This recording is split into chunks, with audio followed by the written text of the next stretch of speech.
Hi friends, இன்றைக்கி நம்ம சேனலில் சூப்பரான ஒரு நெய் அப்பம், அது வாழைப்பழம் வச்சு எப்படி செய்கிறதுன்னு பார்க்கலாம். இது வந்து நேந்திரம் பழம். இந்த பழம் வந்து நல்லா பழுத்துருச்சு. இதை வாங்கிட்டு வந்து ஒரு 4-5 நாள் ஆயிடுச்சு. இன்னுமே நல்லா பழுக்கும். நமக்கு வந்து தோல் கருப்பாயிடுச்சு அப்படின்னு சொல்லி இந்த பழத்தை நம்ம வேஸ்ட் பண்ணிடாதீங்க. ரொம்ப சூப்பராக இருக்கும். குழந்தைகள் வந்து பெரியவங்க வரைக்கும் எல்லாருமே விரும்பி சாப்பிடுவாங்க. நீங்கள் ஈவினிங் வந்து ஸ்கூல் விட்டு வர்ற குழந்தைகளுக்கும் சரி, இல்லை காலையில் பிரேக்ஃபாஸ்ட்டுக்கும் சரி செஞ்சு கொடுத்தீங்கன்னா ரொம்ப சூப்பராக இருக்கும். ரொம்ப ஹெல்த்தி வெர்ஷனும் கூட. இதுக்கு வந்து 2 பழுத்த வாழைப்பழம், ஒரு 3/4 கப் அளவுக்கு வெல்லம் எடுத்திருக்கேன். நீங்கள் நாட்டு சக்கரை, பனை வெல்லம் எது வேணாலும் சேர்த்துக்கலாம். 2 டேபிள் ஸ்பூன் அளவுக்கு அரிசி மாவு, அது கூடவே ஒரு பிஞ்ச் அளவுக்கு சோடா உப்பு சேர்த்துருக்கேன். இது வந்து கோதுமை மாவு 3/4 கப் அளவுக்கு எடுத்திருக்கேன். இப்போ ஒரு மிக்ஸி ஜார் எடுத்துக்கலாம். இப்போ இந்த பழத்தை கட் பண்ணி சேர்த்துக்கலாம்.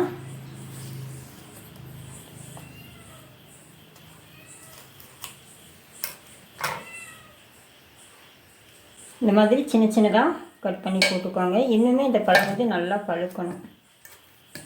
நான் 2 பழம் சேர்க்குறேன்.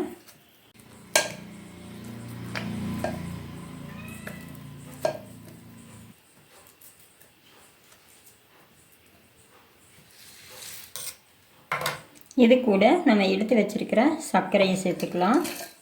உங்களுக்கு இனிப்பு எந்த அளவுக்கு வேணுமோ அந்த அளவுக்கு சேர்த்துக்கோங்க. இப்போ இது 2ஐயும் சேர்த்து நல்லா அரைச்சிக்கலாம். இப்போ பாருங்கள், இந்த அளவுக்கு நல்லா வலுவலுன்னு அரைச்சிக்கணும்.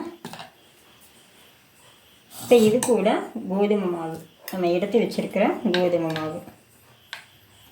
நீங்கள் மைதா மாவு வேணாலும் மைதா மாவு சேர்த்துக்கலாம். ஆனால் நான் கொஞ்சம் ரொம்ப ஹெல்த்தியாக இருக்கணும் அப்படிங்கிறதுக்காக கோதுமை மாவு சேர்த்துக்கிறேன். கூடவே 2 டேபிள் ஸ்பூன் அளவுக்கு அரிசி மாவு, இதையும் சேர்த்து ஒரே ஒரு பல்ஸ் மூடு மட்டும் கொடுத்து எடுத்துக்கலாம். ஏன்னா மாவு எல்லாமே ஈவனாக நம்மளுக்கு கலந்துரும்.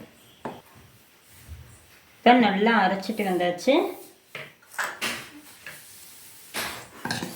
பாருங்கள், இந்த அளவுக்கு இருக்கணும். அரைக்கும் போது தண்ணி பத்தலைன்னா ஒரு 2 டேபிள் ஸ்பூன் அளவுக்கு தண்ணி சேர்த்துக்கோங்க. இப்போ நம்ம ஆப்பம் சுட ஆரம்பிச்சிடலாம். இப்போ பனியாரக்கல் அடுப்பில் வச்சுருக்கேன். இப்போ நல்லா காஞ்சிருச்சு. எல்லா குழியிலையுமே கொஞ்சம் கொஞ்சமாக நம்ம நெய்யை சேர்த்துக்கலாம். இது வந்து எருமை நெய் அப்படிங்கிறதுனால உங்களுக்கு வெள்ளை கலரில் இருக்குது. அதுதான்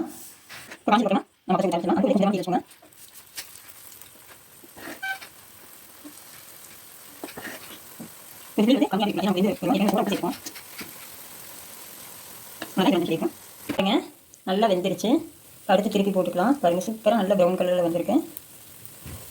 அப்படியே திரும்பி வரும் அழகாக. இந்த மாதிரி ஒரு கம்பி வச்சு திருப்பி போட்டுக்கோங்க. ரொம்ப சாஃப்டாகவும் இருக்கும். அடுப்பு வந்து மிதமான தீயில் வச்சு வச்சுக்கோங்க. இல்லைன்னா உள்ளே வந்து அடியில் வந்து நல்லா கருகி இருக்கும். அதுக்காக தான். பாருங்கள், திருப்பி நல்லா வெந்துடுச்சு. இப்போ நம்ம அப்பத்தை எடுத்துடலாம்.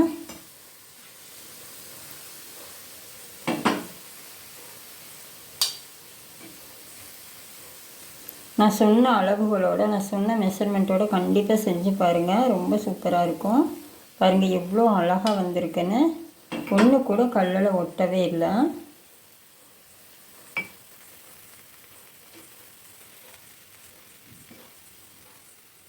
அடுத்தது நம்ம ஊற்றிக்கலாம்.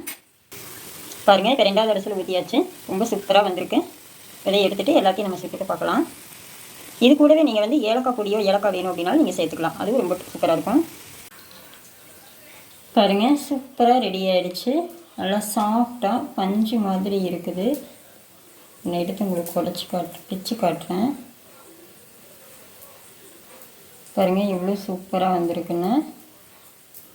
அவ்வளோ சூப்பராக இருந்துச்சு. கண்டிப்பாக இந்த ரெசிபியை நீங்களும் உங்கள் வீட்டில் செஞ்சு பாருங்கள். செஞ்சு பார்த்துட்டு இந்த வீடியோ பிடிச்சிருந்து லைக் பண்ணுங்கள், ஷேர் பண்ணுங்கள். மறக்காமல் நம்ம சேனலை சப்ஸ்கிரைப் பண்ணுங்கள். சமைத்திடுவோம், ருசித்திடுவோம். தேங்க்யூ.